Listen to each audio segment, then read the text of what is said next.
I'm with Dan McGhan from Skill Builders. He's one of our top Apex presenters this year and also the Apex Content Chair. So welcome, Dan, to Kscope 13. Thank you.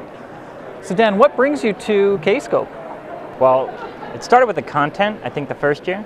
But the first year was in New Orleans, and the location was fantastic.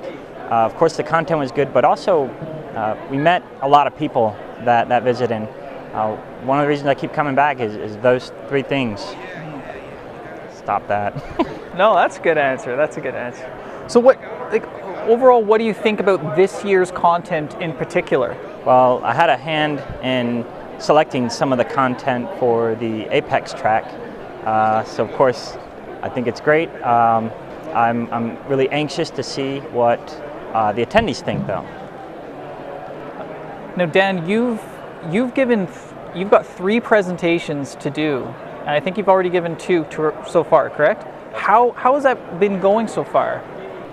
It's been really stressful. In fact, you asked about presentations. I've missed a few because I've been working on my own content, but you know, tomorrow it'll finally be over. Now, I've got to ask you a question. What is your favorite presentation besides mine, obviously? No, okay, let me re-ask it. Okay, I was just joking around with that. No. So Dan, there's been a lot of great presenters here so far. We've seen people come around the world for this conference. Is there anyone in particular that has stood out to you? Well, your presentation was great. Thank you, Dan. But you know, for me, the best is definitely the Sunday Symposium. To have the Apex team here, to be able to learn from them, the people that are making the product, that's hands down the best. So Apex has been a growing technology, really, and we've started, especially here at Kscope, we've started to see it increase numbers year in and year out, and this year we've had another great turnout. What is the biggest challenge you find for Apex developers in the Apex community? So is there something that we can improve on as a community to help grow and further Apex? You know, I think everything's already falling into place. You know, with 4.2, the focus on mobile was huge, and the work that they've done, I can say firsthand, it's amazing how much they've simplified things for mobile development. And in the Sunday Symposium, we learned about the vision for the future. So we know there's a lot more great things coming, and I think they have the vision right. I think the one thing that perhaps was brought up is for reports. So hopefully we'll see a little maybe mini BI publisher in Apex eventually. Are you going to write that, or? Absolutely not. Okay. Now Dan, top performing athletes, they go to the gym, they work out. I mean, you work out, you're a good looking guy.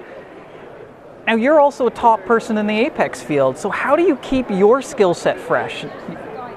It's just a lot of reading, ultimately. A lot of reading and a lot of doing. I made a joke about that in an earlier presentation. You know, we had to learn what jQuery Mobile is all about, so I bought many books on the subject, and then it's just hands-on. Mm-hmm. Is there any recommendations you can give to other members in the Apex community? Those are just starting up, or junior or intermediate developers? Just read and practice, ultimately. That's all it is. Just keep working at it and it'll all come together. Now, this is not on our question sheet here, but the Apex guys are known to be the really fun guys out of this conference, and I've heard rumors, so to speak, that there's poker games that go on at Kscope. I've attended some of these and I've lost money. How are you doing at this year's poker so far at the conference? Depends on who you ask. If you ask me, terrible. Yeah. If you ask my competitors, I'm awesome. Well, Dan, thank you very much for coming out here, and we really appreciate your time and effort, and we look forward to seeing you at Kscope 13. Thanks, looking forward to it.